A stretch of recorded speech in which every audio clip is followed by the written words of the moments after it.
Enggak.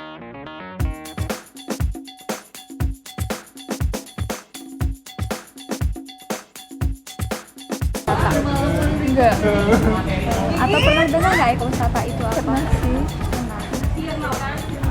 Aku nggak tahu tentang ekowisata itu tentang apa. Tahu? Iya, tahu.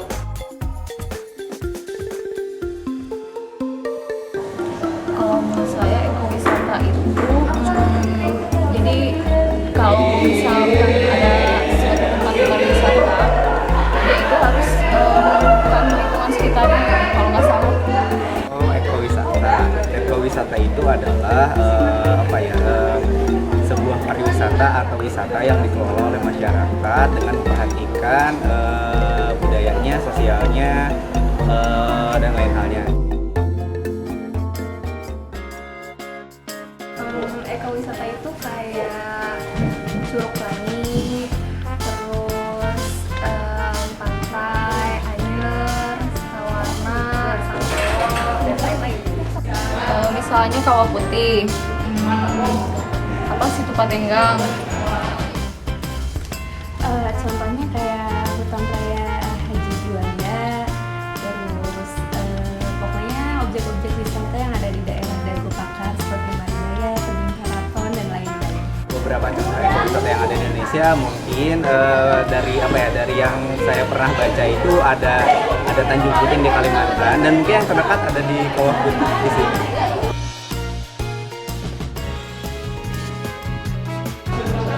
Kalau menurut saya itu antara pengelola tempat wisata dengan masyarakat sekitar itu harus membangun sinergi yang baik gitu. Jadi tidak saling merugikan lah. Di samping ada pemasukan untuk tempat wisatanya, masyarakat di sekitar juga harus merasakan keuntungannya dari tempat wisata tersebut. Dijaga kelestariannya, terus para pengunjungnya juga harus memiliki kesadaran seperti tidak untuk membuang sampah sembarangan dan lain-lain. Yang pasti harus dilindungi, dirawat, dan jangan buang sampah sembarangan.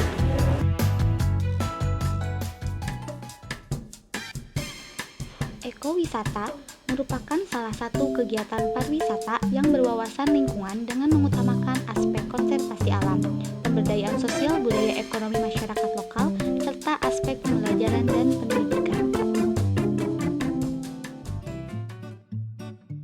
Rumusan ekowisata pernah dikemukakan oleh Hector Ceballos Kurain pada tahun 1987 sebagai berikut.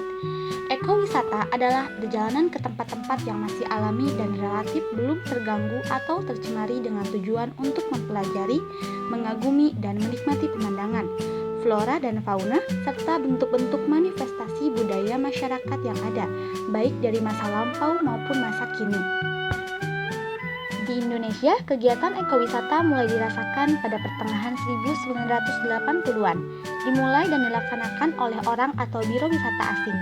Salah satu yang terkenal adalah Mountain Travel Sobek, sebuah biro wisata petualangan tertua dan terbesar. Kegiatan ekowisata di Indonesia diatur dalam Peraturan Menteri Dalam Negeri Nomor 33 Tahun 2009. Ekowisata mencakup wisata pemandangan, wisata petualangan, wisata kebudayaan dan sejarah, wisata penelitian, serta wisata sosial, konservasi, dan pendidikan. Ekowisata dan masyarakat ekowisata. Kata eko dalam ekowisata berarti ekologi. Ekologi sendiri berarti ilmu yang mempelajari hubungan interaksi yang terjadi di antara organisme-organisme atau kelompok organisme terhadap lingkungannya. Secara sederhana, ekologi adalah ilmu yang mempelajari makhluk hidup yang berada di dalam rumahnya, atau bisa juga diartikan sebagai ilmu yang mempelajari tentang rumah tangga makhluk hidup. Jadi, ekowisata tidak dapat lepas dari masyarakatnya. Oleh sebab itulah, ada istilah masyarakat ekowisata. Masyarakat ekowisata ini adalah masyarakat asli di tempat wisata tersebut yang turut andil mengelola dan membina tempat wisata tersebut. Masyarakat ekowisata menjadi penting karena salah satu tujuan ekowisata adalah menyejahterakan masyarakat di lingkungan ekowisata tersebut. Pemerintah Indonesia sudah mulai membidik ekowisata sebagai potensi yang perlu dikembangkan lagi, karena Indonesia mempunyai kekayaan alam, budaya, dan sejarah yang perlu dilestarikan dan juga diperkenalkan kepada dunia. Kesadaran pemerintah tersebut dapat dilihat dari meningkatnya daya tarik wisatawan terhadap ekowisata. Para turis lebih memilih ekowisata karena konsep ekowisata dapat memuaskan keingintahuan mereka tentang sebuah lingkungan, baik itu alamnya, sejarahnya, budayanya, maupun hubungan sosialnya. Di Bandung, cukup banyak potensi ekowisata, misalnya Gunung Tangkuban Perahu, Kawah Putih, Taman Hutan Raya Insinyur Haji Juanda, dan lain-lain. Salah satu tempat wisata yang mengupayakan konservasi budaya, alam, dan sejarahnya adalah Dago Pojok. Dago Pojok ini tidak terlalu jauh dari Tahura Insinyur Haji Juanda. Bahkan, mungkin batasan tempatnya tidak terlalu jelas. Dago Pojok ini memiliki potensi yang besar untuk dijadikan tempat wisata. Tetapi memang pengelolaannya masih kurang maksimal karena bantuan dari pemerintah belum terlalu banyak. Tetapi tempat ini sangat berpotensi. Misalnya, salah satu upaya masyarakatnya dalam mengonservasi budaya adalah diaktifkannya kembali kegiatan-kegiatan kesenian Sunda seperti membatik, pencaksilat, tarawangsa, dan wayang golek. Seni yang lebih kontemporer seperti teater dan mural pun sudah dikembangkan di tempat ini. Bahkan, ada sekolahnya yang bernama Tabu. Dengan adanya kegiatan-kegiatan kesenian, masyarakat mempunyai kegiatan dan juga penghasilan. Ini baik untuk meningkatkan ekonomi masyarakatnya.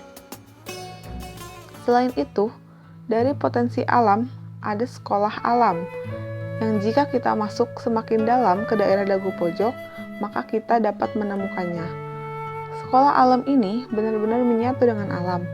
Sekolahnya berada di antara hutan, sawah, dan sungai. Rumah-rumah belajar di sana pun masih menggunakan kayu, khas Sunda sekali. Tak jauh dari tempat itu pun, kita dapat masuk ke Tahura Insinyur Haji Juanda, yaitu ke Curug Dago. Potensi sejarah yang dimiliki tempat ini adalah bangunan Dago Tea House. Dago Tea House ini dulunya sering digunakan kolonial Belanda untuk mengobrol sambil menikmati teh. Di Dago Tea House ini juga ada prasasti, galeri seni, teater terbuka, teater tertutup, teater taman, dan ada tempat minum teh. Jadi, cukup lengkap sudah jika kita datang ke tempat ini. Jika ada turis yang ingin tinggal di wisma atau penginapan, maka mereka dapat tinggal di wisma dan penginapan yang letaknya tak jauh dari Dago Pojok, yang dapat ditemukan ketika pertama masuk gang menuju Dago Pojok. Akses para turis keluar dan masuk Dago Pojok pun lebih mudah. Jika ada turis yang mau tinggal bersama warga, maka mereka dapat langsung menghubungi ketua RT atau RW setempat. Ada beberapa rumah yang dapat ditinggali. Biasanya, ada turis yang tinggal selama 3-5 bulan untuk mempelajari kesenian di Dago Pojok ini.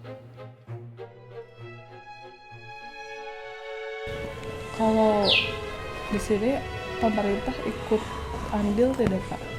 Sementara ya memang andil ya, yang merekrutkan ini kan pemerintahan dari pemerintah juga. Kalau semenjak didirikan ini manfaat untuk masyarakatnya banyak tidak Pak? Ya lumayan sudah dibantu ya. Juga tadi dalam perekonomian juga dibuka di industri seperti batik, ada kerajinan, tumbuh di sini bisa ada yang anak-anak gitu. Ya sedikit membantu. Ada negatifnya tidak? Ada juga ya. Kalau itu kan kalau negatifnya ya mungkin kan kalau ada pertunjukan ini kan jalan semua juga ditutup karena kita juga seluruh dari sana udah bukan kita kan jalan ditutup kalau kita lagi ada pertunjukan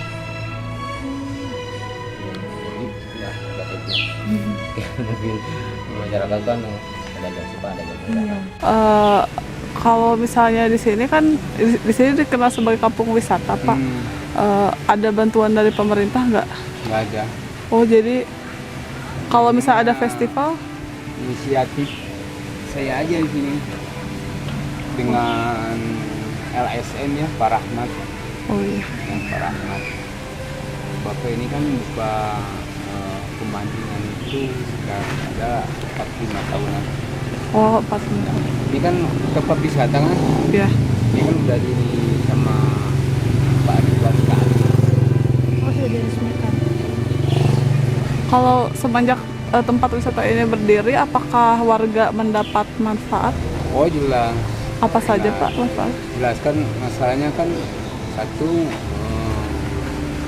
ikut menjaga keamanan, keduanya kebersihan, ketiganya mengangkat ekonomi gitu kan. Yang dagangan otomatis itu ikut dagang. Ya, alhamdulillah. Semenjak dibukain pemancingan, ya alhamdulillah ramai. Kalau negatifnya ada ini apa? Oh banyak sih, segi negatif dengan positifnya banyak. Segi negatifnya kadang-kadang gitu kan, aku warga gitu kan, masalahnya air menguap katanya gitu kan, banjir. Tapi kan nggak ada, belum pernah banjir meluap di sini gitu kan. Segi negatifnya itu, segi positifnya itu ikut menjaga keamanan, kebersihan dan